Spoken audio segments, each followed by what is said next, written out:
Aussi longtemps que l'herbe restera basse au pied de l'éléphant, l'éléphant, même avec les meilleures intentions, la piétinera. Il appartient aux peuples et aux entités les plus faibles de créer des mécanismes conventionnels et ou non conventionnels pour se défendre et se préserver de l'oppression volontaire ou involontaire des forts. Voilà l'essentiel du message que nous apportons au peuple des États-Unis d'Afrique.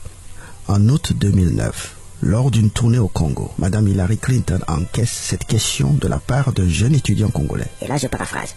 Si demain je devenais président du Congo, et si j'essayais d'être indépendant, suivre mes propres idées et œuvrer pour l'intérêt de mon peuple, serais-je assassiné par les Américains? La question faisait clairement référence au rôle de la CIA dans l'assassinat de Patrice Lumumba.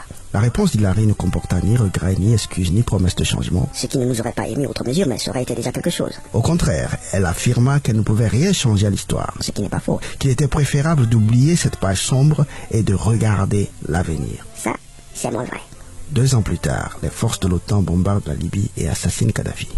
Ceux qui oublient les pages sombres de leur histoire sont condamnés à les répéter. De quoi est-il question aujourd'hui? Aujourd'hui, nous allons parler de l'intérêt national. S'il y en a qui ne voient pas le rapport, patientez un peu, vous le verrez tout à l'heure. Mais avant tout, faisons le répertoire des forces en présence. Par ordre croissant d'importance ou de pouvoir létal, et retenez bien le mot pouvoir létal ici, nous avons le bas peuple, la basse armée, la bourgeoisie civile, la bourgeoisie militaire, le président, les nations, les forces et les institutions coloniales. Voici, dans toute relation, il ne faut jamais perdre de vue le rapport de force. C'est le facteur le plus important. En fait, à chaque fois que vous avez du mal à comprendre les comportements des gens dans une quelconque relation, employez-vous à élucider les rapports de force. Qui est plus fort que qui dépend de qui a peur de qui, et tout devient clair. L'homme ne fait rien d'illogique. C'est un être merveilleusement rationnel. Quel est donc le rapport de force ici? Eh bien, encore une fois, vous le connaissez déjà. Le bas peuple est soumis à la basse armée. La basse armée est soumise à la bourgeoisie civile. La bourgeoisie civile est soumise à la bourgeoisie militaire. La bourgeoisie militaire soumise au président et le président soumis aux forces coloniales. Dans des pays comme les nôtres, où le code pénal ou la constitution ne servent pratiquement à rien, les groupes faibles n'ont aucune voie de recours légale pour se défendre contre l'oppression des groupes forts. Les colons peuvent écraser nos présidents en toute impunité. Nos présidents peuvent écraser tous ceux qui sont en dessous d'eux en toute impunité, et ainsi de suite. Au bas de cette chaîne alimentaire se trouve un bas peuple qui n'espère même plus en un bonheur ici-bas. Maintenant que nous avons étalé les forces en présence et les rapports entre ces forces, nous pouvons à présent explorer ce grand concept qu'est l'intérêt national. Notez bien ceci, l'intérêt national n'existe pas. C'est une abstraction, c'est impalpable, immatériel, virtuel, c'est très difficile à cerner, ok? Ce qui est plus facile à identifier pour chacun de nous, c'est l'intérêt individuel. Et il n'y a aucune honte à l'admettre, les hommes sont avant tout motivés par l'intérêt individuel. Adam Smith, un éminent économiste, explique bien. La poursuite de l'intérêt individuel, ou cette tendance de chaque homme à chercher à améliorer sans cesse son sort, entraîne pour chacun un comportement qui a pour effet d'aboutir au niveau national à la meilleure organisation économique possible. C'est le fameux concept de la main invisible, un processus naturel par lequel la recherche par chacun de son intérêt personnel concourt à l'intérêt général. Exemple, au village, vous balayez votre cour et vos alentours. Votre voisin balaye sa cour et ses alentours. Le voisin du voisin balaye sa cour et ses alentours. À la fin de la journée, c'est tout le village qui est propre.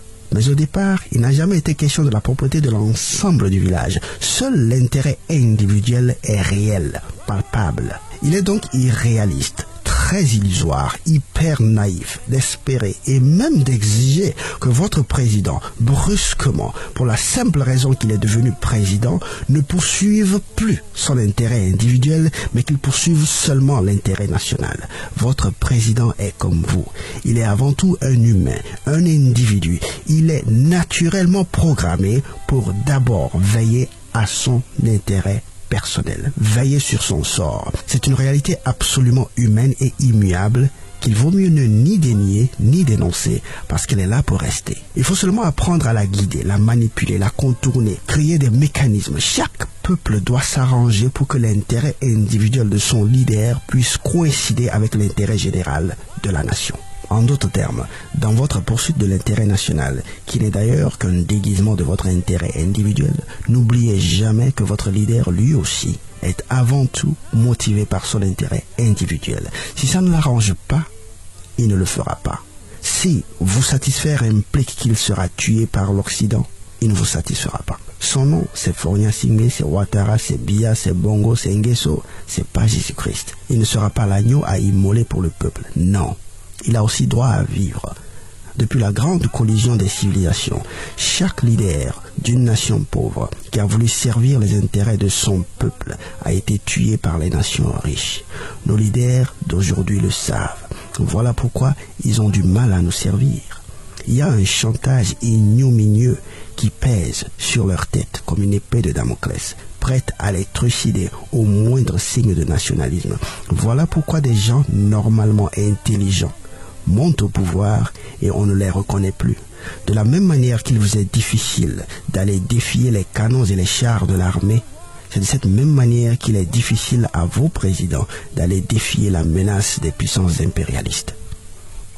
Dans ces conditions, comment est-ce que le président peut se faire respecter par les puissances coloniales? Comment est-ce que l'armée peut se faire respecter par le président? Comment est-ce que la bourgeoisie peut s'assurer du respect de l'armée? Et comment est-ce que le peuple, qui, dans l'état actuel des choses, est le maillon le plus faible de ce spectrum, peut se garantir le respect de toutes les autres forces?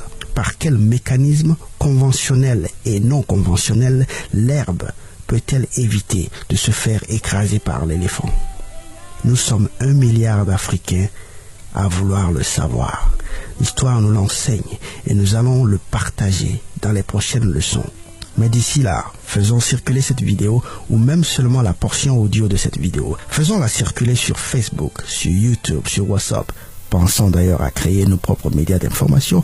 Faisons aussi circuler dans nos stations de radio locales. Nous devons explorer et exploiter tous les moyens pour contourner la balourdise de notre système éducatif et illuminer le peuple africain pour l'intérêt du peuple africain.